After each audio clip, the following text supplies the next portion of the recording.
Les chances de soucier, un problème de taille nous fait face. Cela fait près de 2 ans que nous sommes sur internet et nous n'avons toujours pas atteint les 100 000 abonnés. Sans parler des vues qui stagnent depuis des mois. C'est pour ça que je vous aurais dit, il faut trouver une solution immédiatement.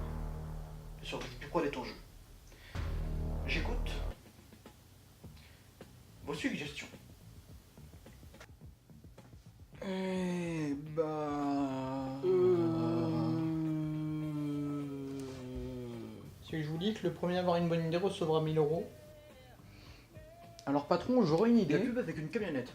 La pub avec une camionnette? Pourquoi pas?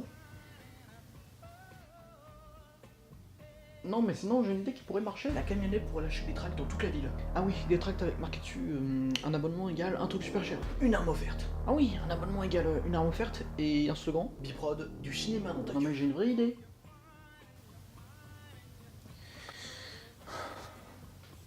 Ok, dit. On pourrait refaire une vidéo sur les enfants loups.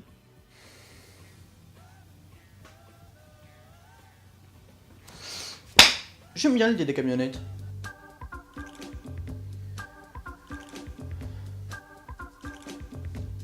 Je crois qu'en fait on va refaire une vidéo sur les enfants loups.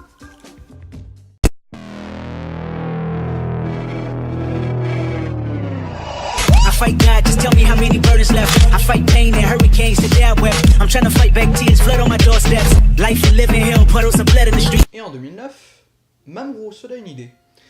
Il était marié depuis 3 ans, qui dit mariage dit famille dit enfant. La connexion se fait alors dans son cerveau. 3 ans plus tard, les enfants loups sont nés.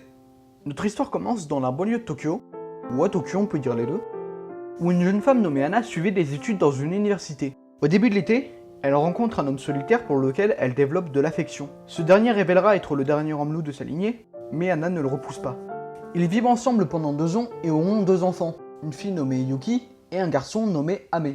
Quand l'homme loup est retrouvé mort sous sa forme animale dans une rivière de Tokyo, Anna décide de déménager avec ses enfants dans la campagne japonaise.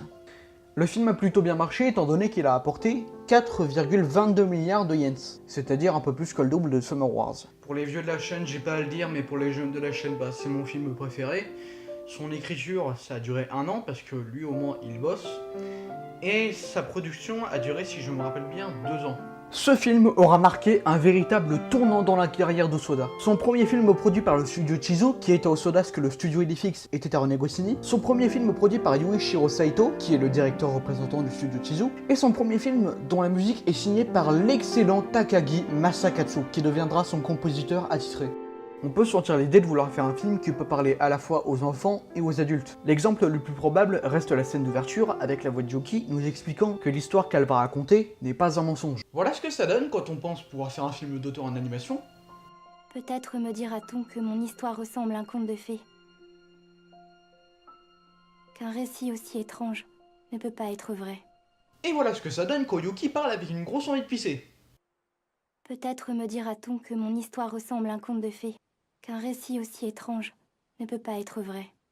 On pourra en retenir aussi un mélange d'animation dessinée à la main et d'animation en synthèse pour certains décors du film. Oh, attendez. Un film d'animation dans lequel on utilise de la synthèse pour autre chose que paraître jeune et attirer plus de spectateurs, ça veut dire qu'on peut essayer de dire quelque chose avec de l'animation. Une chose à retenir aussi, la VF est excellente. Je veux dire, on sent quand même qu'on n'a pas affaire à des débutants.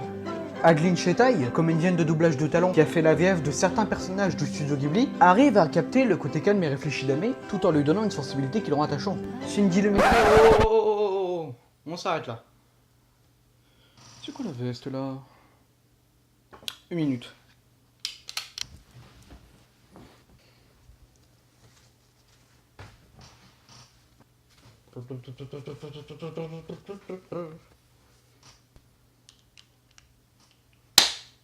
On peut y aller. Cindy le Mineur arrive à retranscrire le caractère joyeux et vif de Yuki, et Julie Jacobella arrive à faire ressentir l'esprit dévoué et courageux d'Anna, tout en faisant ressentir sa grande force de caractère au spectateur. Voilà, parce que s'il y a bien un truc que la France m'a appris, c'est que c'est pas parce que t'es bon acteur devant une caméra que tu l'es aussi devant un micro. Et pourtant, ce film m'a même pas passé le mignon. Je vis dans un monde où j'ai pas dans mon cinéma local un film d'animation japonais 1000 fois mieux qu'un Disney, mais j'ai des films que je pourrais rebaptiser « C'est Disney donc crache ton fric ». Non, l'autre c'est Disney, donc crache ton fric. Voilà. Et pour répondre à la question c'est qui mon personnage préféré, je répondrai simplement c'est Anna. Parce que Anna, c'est un personnage qui surpasse. Elle doit digérer la mort de son compagnon, elle élève seule ses 2 enfants, elle déménage à la campagne pour qu'ils puissent choisir leur destin, elle répare toute sa maison elle-même, elle travaille sur ses plantations de l'après-midi jusqu'au soir, et elle parcourt une forêt en pleine tempête pour retrouver son fils. Elle est toujours dans la merde, mais elle renonce jamais. Donc forcément, ça en fait un personnage ultra cool. Bon après, je vais pas être de mauvaise foi, des défauts la VF en a. Mais il y en a un que je retiendrai particulièrement, c'est les paroles d'Anna au moment du départ d'Amé. Parce que là où dans la VO, elle disait « Reste, je n'ai encore rien fait pour toi », dans la VF, elle dit « Non, reste. C'est trop tôt, je t'ai encore rien appris de la vie, tu peux pas t'en aller. » Ce qui fait que cette phrase prend une autre nuance. Dans cette vidéo, je me devais de vous montrer la scène de discussion entre Amé et Anna, parce que merde, sortir des paroles comme ça, ou ton 6ème film, c'est juste énorme.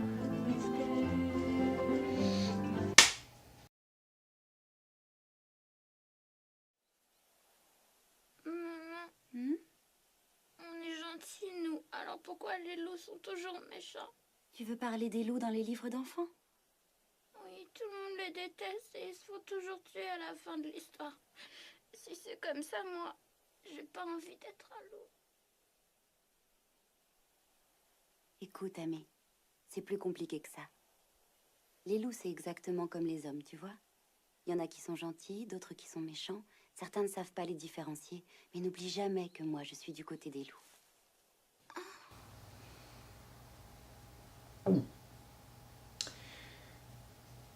À suivre.